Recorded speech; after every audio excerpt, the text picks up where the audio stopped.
Fanboys. It's a word that everyone is familiar with, and whether you are a fanboy or not, I don't really care. There is just one group of fanboys that I really don't like to be around or argue with. Apple fanboys. Now right off the bat, I don't want to say that if you own an iPhone, you are the worst person in the world. If you have an iPhone or a Mac, good for you. I really don't care. It's the people that constantly shove it down other people's throats saying iPhones are the best, nothing can compare, stuff like that. It doesn't cost this much money, it's bad. If it doesn't have an Apple logo, it's trash. Your screen is pixelated? Okay. Your cameras are bad, I'll take your battery out. It's those people I don't like. One Twitter user, who shall be anonymous, said this on a recent ad for Samsung. Really? Are you still on about that? Samsung made a mistake. Alright. And yes, they can be criticized for it. But it doesn't mean every single Samsung phone ever made is going to explode. This is what sparked my attention. I tweeted at him, there's no saving him, he's a fanboy, let him waste his money. To which the massive, underbite, die-hard Apple fan said this. Wasting money on the Note 8 costs $1,000? Seems like a lot of Apple fans don't know grammar. Has outdated specs.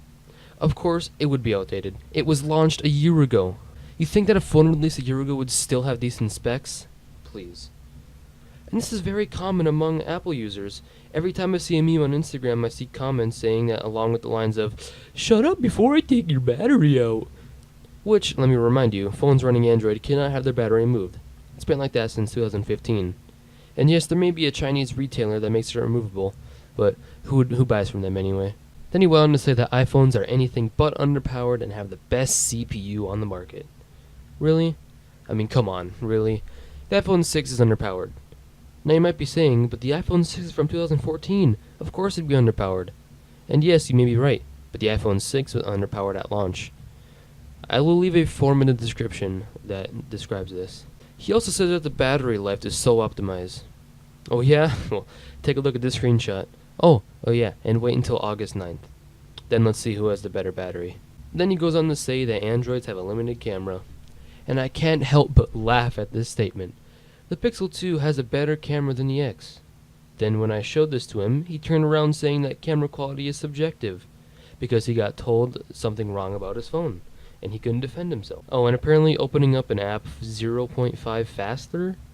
Dude, come on. If you're gonna argue, at least use proper grammar. It's all about the animations. Well, what does that even mean? Oh, alright, whatever. And for all the people that say that Androids have bad cameras, while that may be true, it's not Android's fault. It's the manufacturer of the phone that puts a bad camera in it. The Pixel 2 XL has a 12.2 megapixel rear camera resolution. The iPhone X, only 12 megapixels. And yes, that may be a 0.2 megapixel difference, but it still is a difference, and the camera is still better by 0.2 megapixels. And you say the screen is pixelated too? No. Again, 720p is not pixelated. The Pixel 2 XL screen is 2960 by 1440, which is 1440p. I'm referencing the Pixel 2 a lot because it's one of the best phones on the market, if you haven't caught on to that yet. Now, I will say it again. I do not care if you have an iPhone or any Apple product. Good for you. That's what you have, that's what you want. You like the operating system, go right ahead. But don't be one of those people who constantly disses Android for reasons that aren't even facts. Don't be one of those people who think Apple is superior and everyone should bow down to them because they have an iPhone. Don't be one of those people that are brain dead and don't know the difference between fact and fiction. If you aren't one of those people, great. If you are one of those Apple elitists, just go away. I really don't want to hear anything you have to say. I would highly suggest watching both of Bulletberry's videos on this topic. He did a very great job explaining, and he's a fellow Android user. And yeah, I'm not going to be like Apple fanboy. If you have Android, you're cool. It's not superior. You like what you like, but I am no Android elitist. I know some people are, though. Another thing that really gets me mad is when people say stuff about Androids being cheap and that you're too poor to afford an iPhone. It's not really that. You either pay more for an iPhone and get less to do on it, limited ability, like file manager, stuff like that, customization. And if you pay for an Android, you get more for paying for less. Samsung you know, how much cheaper, like $40 cheaper or something. You got more to do, you know, file explorer, customization. My phone, actually, the Motorola Moto E4 Plus, came with a pre-installed wallpapers app. I know that might not sound like a big deal, but on Apple, it has pre-installed wallpapers, and if you want to choose a different one, you gotta look it up on the internet or get an app for it.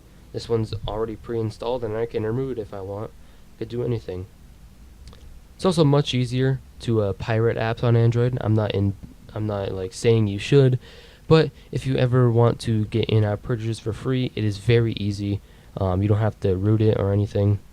And another thing that I find funny is that when you jailbreak an iPhone, just the name, jailbreak.